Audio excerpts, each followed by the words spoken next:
Hello, welcome. Thank you for joining us on this edition of News 2. Happy Friday. In our top story, the headline, Donald Trump has been sworn in as the 45th President of the United States.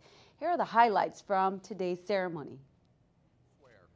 I, Donald John Trump, do solemnly swear Sworn in as the 45th President of the United States. that I will faithfully execute the office of President of the United States. the office of President of the United States. Unconventional on the campaign trail, Donald Trump sticking to tradition Friday with a defiant inaugural message, reminiscent at times of campaign speeches. We assembled here today are issuing a new decree to be heard in every city, in every foreign capital, and in every hall of power. From this day forward, a new vision will govern our land. From this day forward, it's going to be only America first. Trump set high expectations of his new administration. I will fight for you with every breath in my body, and I will never, ever let you down. Trump and his family began their day attending church at St. John's before being welcomed by the President and Mrs. Obama in their final White House hours for tea and conversation before assuming the mantle of the leader of the free world. Together, we will make America great again. Thank you, God bless you, and God bless America. In Washington, Diane. Meanwhile, 2 police officers have been hurt and 95 protesters arrested in Washington, D.C. Protesters have smashed windows, damaged cars, and thrown rocks at police near the presidential inauguration. Police confirm officers did use pepper spray on protesters in downtown D.C. It was one of several demonstrations that broke out Friday morning in the city. The confrontation happened while politicians and government officials were gathered at the U.S. Capitol for that inauguration. Some of the protests start hours before Donald Trump's swearing in. At one checkpoint, about 50 protesters sat down in the street to block Trump supporters from entering a secure viewing area. Another group of demonstrators staged a pop-up protest near a different checkpoint. More protests are expected across the nation's capital this weekend, including Saturday's Women's March on Washington. That march could attract 250,000 participants, potentially making it one of the larger political rallies the city has seen. Virgin Islands Congresswoman Delegate Stacey Plaskett today attended the 58th inauguration, and she joined President Barack Obama, Secretary Clinton, and the large majority of Democrats who attended the inauguration. She said, notwithstanding the concerns that have been raised, I believe strongly in the peaceful transition of power that makes our democracy a model for other nations around the world. She said, I also believe strongly in the freedom to engage in a principled defiance and respect deeply the decisions of colleagues who were not in attendance. She said, in no way do I condone the rhetoric and divisiveness which defined a significant part of the president-elect's campaign. And as a member of Congress, I will remain vigilant and steadfast in the effort to progress the Virgin Islands and other underserved communities across America as we continue to fight for full recognition and participation in Congress. She said, I believe it important as your representative to be part of this democratic institution. The territory's delegation attended the inauguration as we shared. They are Republican Chairman John Canegata, National Committee woman and former territorial Senator Liliana Bilardo de O'Neill, and National Committeeman Javon Williams. Canegata said this historic occasion is also another opportunity to advocate a brighter future for the Virgin Islands. Canegata, Bilardo de O'Neill, and Williams first attended the Republican National Committee winter meeting. Canegata, Bilardo de O'Neill, and Williams serve as the Virgin Islands members of the 168-member RNC, which functions as the GOP's National Board of Directors. Each state party for the 50 states, 5 territories, and the District of Columbia is represented by its chairman, National Committee woman, and National Committeeman. They also witnessed not only the swearing-in of Trump, but also Pence on the steps of the United States Capitol. They will attend both the official inaugural ball and the New York State Society inaugural ball. Also in the delegation are Territorial Republican Vice Chairman April Newland and State Committee Member Gordon Ackley, a St. Thomas businessman and the GOP's 26th nominee for delegate to Congress. Well, 35 Virgin Islands National Guardsmen departed the territory on Wednesday, as we shared, to support the nation's events in Washington, D.C. for the inauguration. And meanwhile, more than 7,500 National Guard soldiers and airmen from 44 states, 3 territories, and the District of Columbia, they're serving the specially created Joint Task Force, District of Columbia as a whole. National Guardsmen will augment the U.S. Secret Service, U.S. Capitol Police, and D.C. Metropolitan Police Forces on a range of support, including traffic control, crowd management, and logistics, as well as communication. Turn our attention back here at home. Governor Kenneth Mapp's third State of the Territory address, as we shared, has been postponed until Monday, January 30th at his request. Governor Mapp has been fighting the flu for several days, and Senate President Myron Jackson has agreed that rescheduling is in order. The community is encouraged to tune in at 7 p.m. Now, by law, the territory's chief executive must speak before senators each January in order to apprise them and the community of economic conditions, government initiatives, and other matters. We will air the address on Innovative Cable Channel 4 at 7 p.m. 5 members of the 32nd Legislature organized and named Senator Positive Nelson as minority leader. Senators Alicia Chucky Hansen, Senator Jeanette Millen-Young, Senator Dwayne DeGraff, Senator Tregenza Roach, and Positive Nelson have gotten together as the People's Force and have organized in compliance with Section 305A of the rules of the 32nd Legislature. The newly organized minority coalition met the press this afternoon at the Earl B. Otley Legislative Building and discussed the governor's proposed tax increases, the affairs of the government, the vacant seats of the 32nd Legislature, and other matters. Here's more. I believe, and I sincerely do believe, that this group, the minority coalition, we have a name. We're called the People's Voice. And we believe through our initiatives, you will see that we have remained true to the cause, true to our campaign platform, and though we have Democrats, independents, and ICMers, we're going to put forward a legislative task agenda that we believe is going to accomplish a better quality of life. So I think to best be effective is to become a part of a coalition.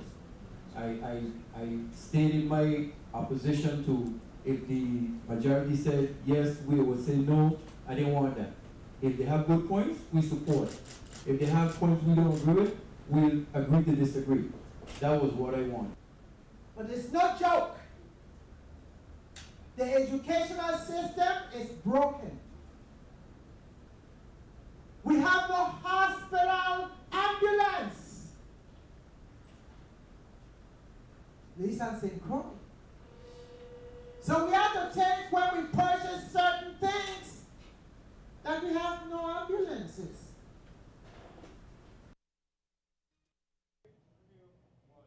We'll have more about the VI economy coming up later in the show. Keeping our eye on the economy, the Wall Street Journal reports irregularly sized batteries causing overheating. They are to blame for the Galaxy Note 7 phones catching fire.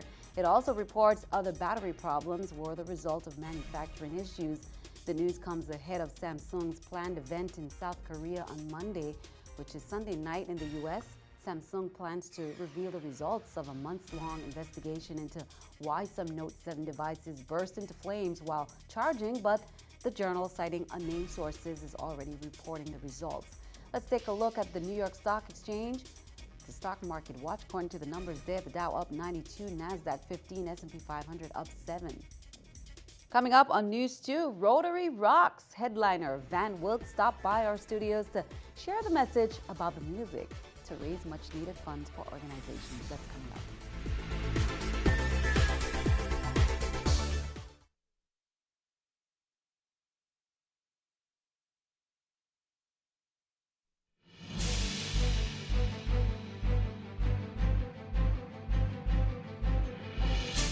Welcome back. Governor Kenneth Mapp and members of his financial team met at Government House Thursday with members of the Virgin Islands legislature who were invited to learn more about the financial condition of the government and what must be done if the territory is to avoid serious measures to maintain normal operations. The governor has put forth a 5-year revenue-generating plan. The plan, now before the legislature, proposes several areas of new or increased taxation. The governor, the members of his financial team, and the consultants all agree that the investors who look to Wall Street for assurances about the soundness of investments are impressed with the promises of the proposed 5-year plan. However, they acknowledge that those same investors are not convinced that the local government has the political will to implement its provisions and stay with the plan. The Commissioner of Finance, Valdemar Collins, and Standard International Group financial consultant, Andre Wright, noted that even statutory lien legislation, debt service guarantee funds, and an unblemished record of timely debt service payments have failed to attract enough buyers of VI government bonds to bridge the current deficit. Moreover, First Bank has imposed new conditions on government access to its remaining line of credit, while several of the attending members of the legislature expressed concerns, none openly expressed opposition to its provisions.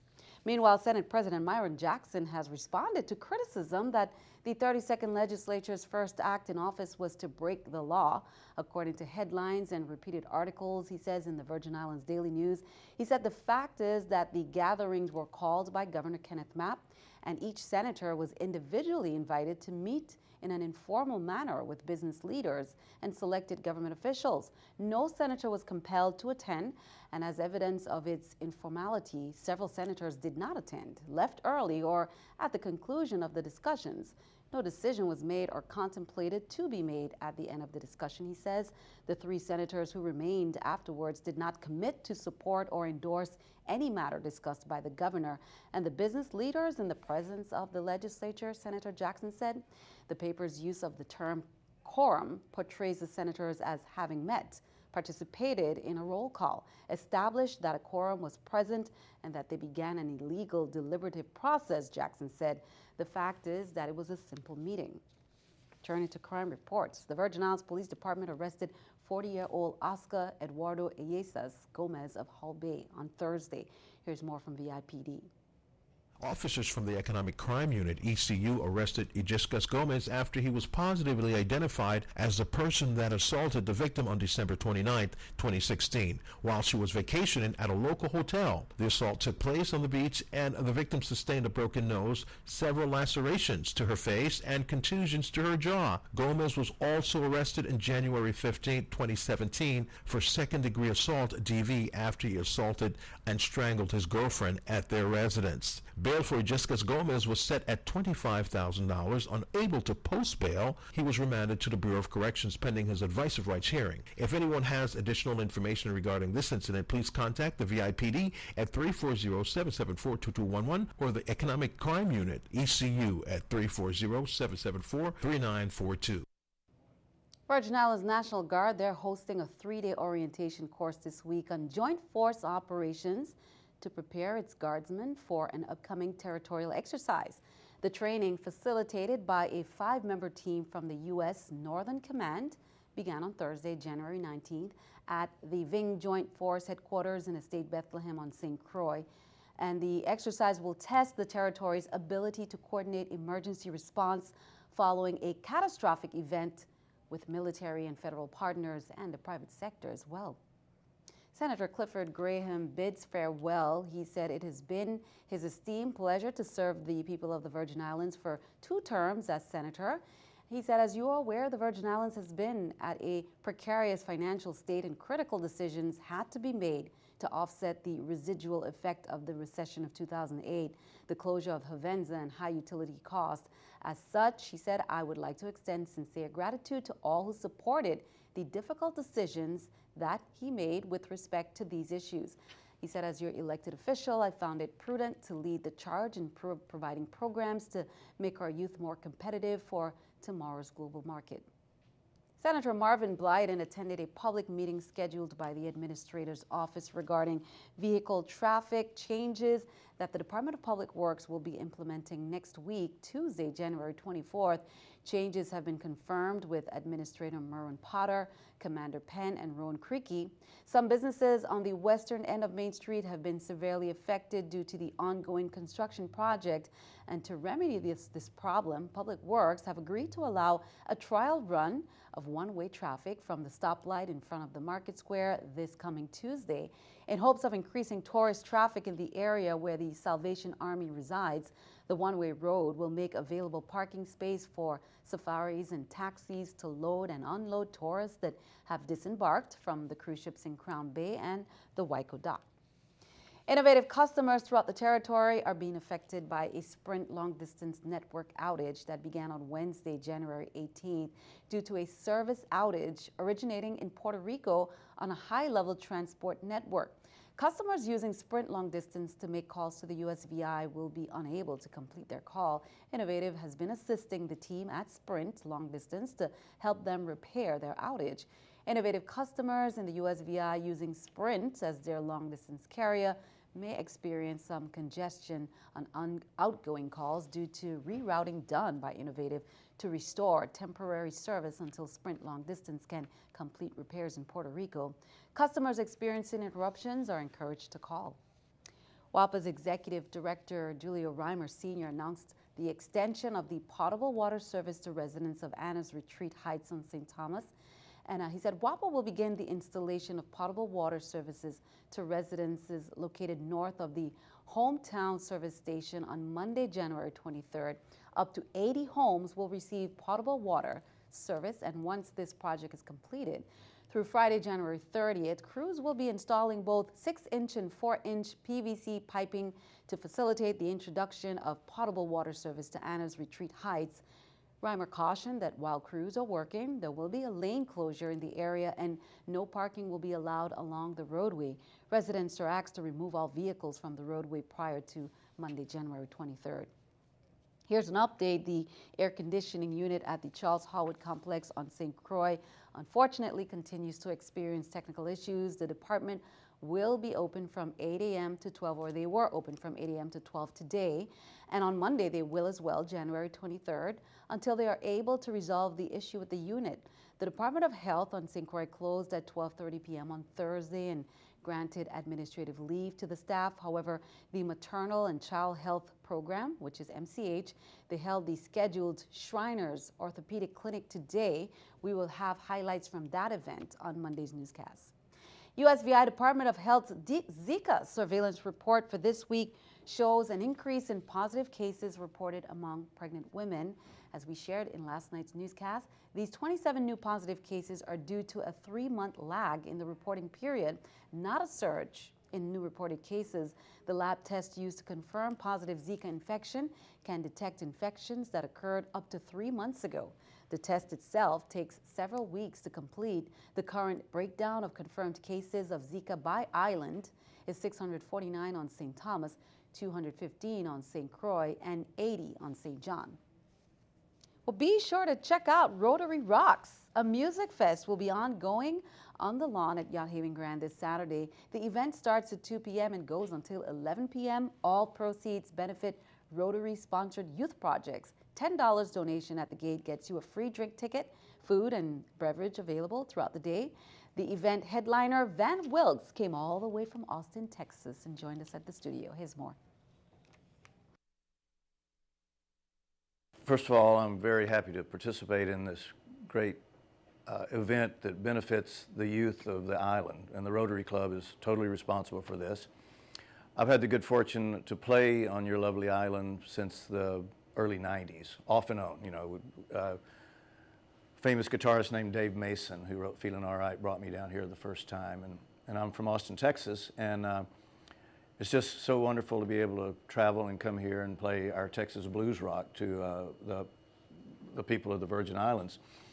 I'm a songwriter that tries to get his music to other people, and one of my songs was co-written with Billy Gibbons, and it's on the last ZZ Top album. So if somebody has to describe it, I guess it's Texas blues rock. But and that's why I'm honored to be here, because we're a little bit different than the other acts, and I'm glad that the Rotary Club put their faith in us to bring something to the table that's a little bit different from what you might see on the island on a daily basis. Make sure to check it out. Stick around. News2 Sports is coming up next.